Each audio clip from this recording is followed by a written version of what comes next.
জুবিনে সংগীত শিক্ষা গ্ৰহণ কৰা সংগীত বিদ্যালয়ত শ্ৰদ্ধাঞ্জলি। জনপ্ৰিয় শিল্পী জুবিন গাৰ্গে সংগীতৰ শিক্ষা গ্ৰহণ কৰা বিজনী সংগীত বিদ্যালয় প্ৰাংগণত আজি অনুষ্ঠিত কৰা হয় এক শ্ৰদ্ধাঞ্জলি অনুষ্ঠানৰ। বিজনী সংগীত বিদ্যালয় আৰু বিজনী জাৰ্নেলিষ্ট ফৰামৰ উদ্যোগত আয়োজিত শ্ৰদ্ধাঞ্জলি অনুষ্ঠানৰ শুভাৰম্ভ কৰে জুবিন গাৰ্গৰ সংগীত শিক্ষাগুৰু প্ৰয়াত ৰমণী মোহন ৰায়ৰ সহধৰ্মিনী মালতী ৰায়ে। এই অনুষ্ঠানত জুবিন গাৰ্গৰ সহপাঠী সান্নিধ্য লাভ কৰা ব্যক্তিকে ধৰি বিভিন্ন শ্ৰেণীৰ লোক, বিভিন্ন সংগঠনৰ প্ৰতিনিধি, বিজনী সংগীত বিদ্যালয়ৰ শিক্ষাৰ্থীসকলে শ্ৰদ্ধাঞ্জলি জনোৱাৰ লগতে জুবিনৰ মায়াবিনী ৰাতিৰ বুকুত গীতটি সমবেতসকলে পৰিৱেশন কৰে। News desk Bijni first 24।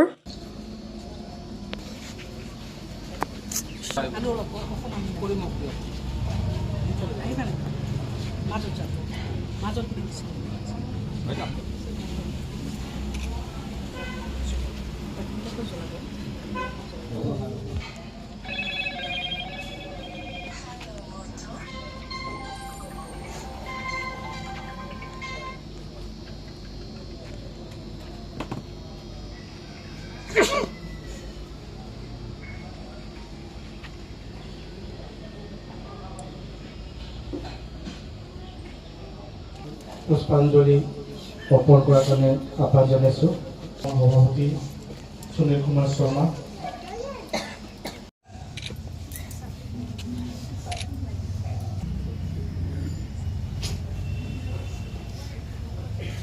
সংগীতৰ লগত জড়িত তথা জুবিন গাৰ্গৰ সহচৰ লাভ কৰা বিভিন্ন ব্যক্তি আমাৰ ইয়াত উপস্থিত আছে। লক্ষী বসুমতাৰী,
ইয়াত অংশগ্ৰহণ কৰাৰ কাৰণে আমি জনাইছোঁ।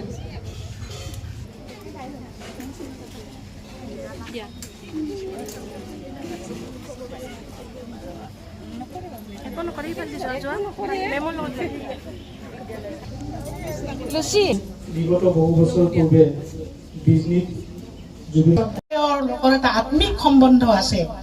বৌয়ে বিজনীৰ লগত একজন একাত্মবোধ হৈ পৰিছিলে। এখন সংস্কৃতি সম্পন্ন পৰিয়াল আছিলে। তেওঁৰ দেউতাকৰ নাম আছিলে মোহিনী মোহন বৰঠাকুৰ, কপিল বৰঠাকুৰ হিচাপেও জনা যায়। তেওঁ লিখা মেলা কৰিছিলে। আৰু এই সংস্কৃতি সম্পন্ন পৰিয়ালখন বিজনীত আহি অকল এজন চৰকাৰী চাকৰিয়ালেই নহয়, বিজনীৰ ৰাইজৰ লগত সাংস্কৃতিকভাৱে মিলি গৈছিলে। আমি সৰুতে সান্নিধ্য লাভ কৰিছিলোঁ তেওঁলোকৰ দেউতাকৰ, মাকৰ। পিছত এখন ফাংচনত গান গাইছিলে, মাকে গান গাইছিলে। মাকে গান গাওঁতে তবলা সংগত কৰিছিলে। তেতিয়া আমাৰ এই শ্ৰদ্ধাৰ বিজনী অঞ্চলৰ অতি শ্ৰদ্ধাতে গান বাজনা সংগীতৰ এটা চৰ্চা কৰিছিলে। আৰু এই ৰমণী মোহন ৰায় শিল্পীগৰাকীয়ে আছিলে। সেই জুবিন গাৰ্গ আছিল এটি অনুষ্ঠান যি সৰুকালৰ পৰাই মানৱতাক গুৰুত্ব প্ৰদান কৰি সাধাৰণ শ্ৰেণীৰ মানুহৰ দুখ সুখৰ সমভাগী হৈছিল। আমি য'ত উপস্থিত আছোঁ এইখন এখন সংগীত বিদ্যালয়। এই সংগীত বিদ্যালয়তে তেওঁ সংগীতৰ আদিপাঠ লৈছিল আমাৰ অতিকে শ্ৰদ্ধাৰ স্বৰ্গগামী ৰমণী মোহন ৰায়দেৱৰ হাতত আজি গুৰু শিষ্যৰ স্বৰ্গত মিলন হৈছে।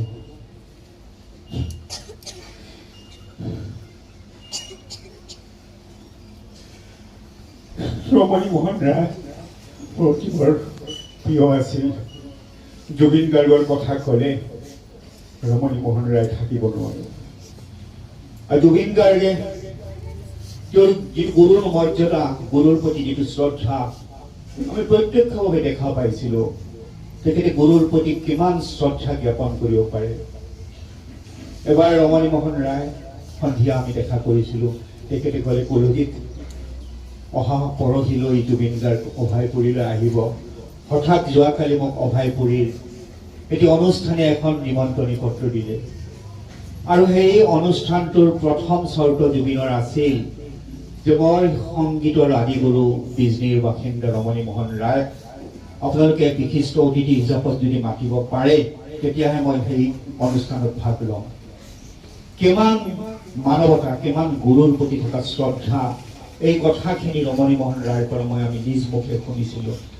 আৰু তেখেতসকলে কৈছিল জুবিন গাৰ্গে কোৱা কথাখিনি যে তেখেত বিশেষভাৱে সক্ষম ব্যক্তি, আপোনালোকৰ হয়তো তেখেতক অনা নিয়া কৰাত অসুবিধা হ'ব আৰু সেই দায়িত্ব মোক দিয়ক। মই তেখেতক লৈ যাম আৰু মই তেখেতক ঘৰত থৈ যাম। এয়াই আছিল জুবিন গাৰ্গৰ গুৰুৰ প্ৰতি থকা শ্ৰদ্ধা।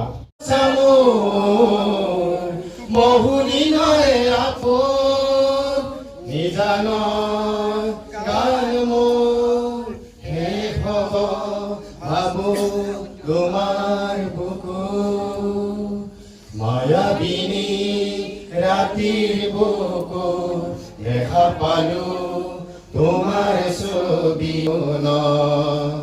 তুমি যে মোৰ শুকান মন নিয়ৰৰে চেষ্টা তোমাৰ নামি অহাৰ ৰদৰে মোৰ দেহৰ প্ৰতি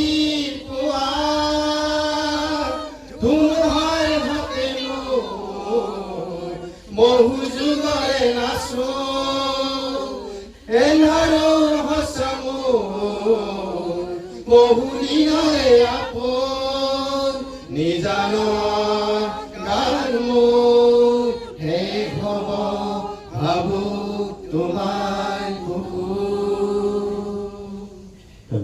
ধন্যবাদ জনাইছোঁ। আৰু লগতে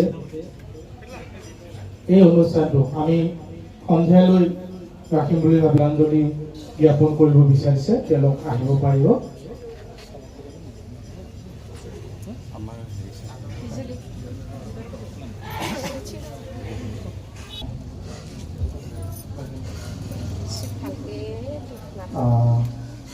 অৱসৰপ্ৰাপ্ত শিক্ষক মাননীয় সমাজকৰ্মী পদজিৎ দাস ডাঙৰীয়া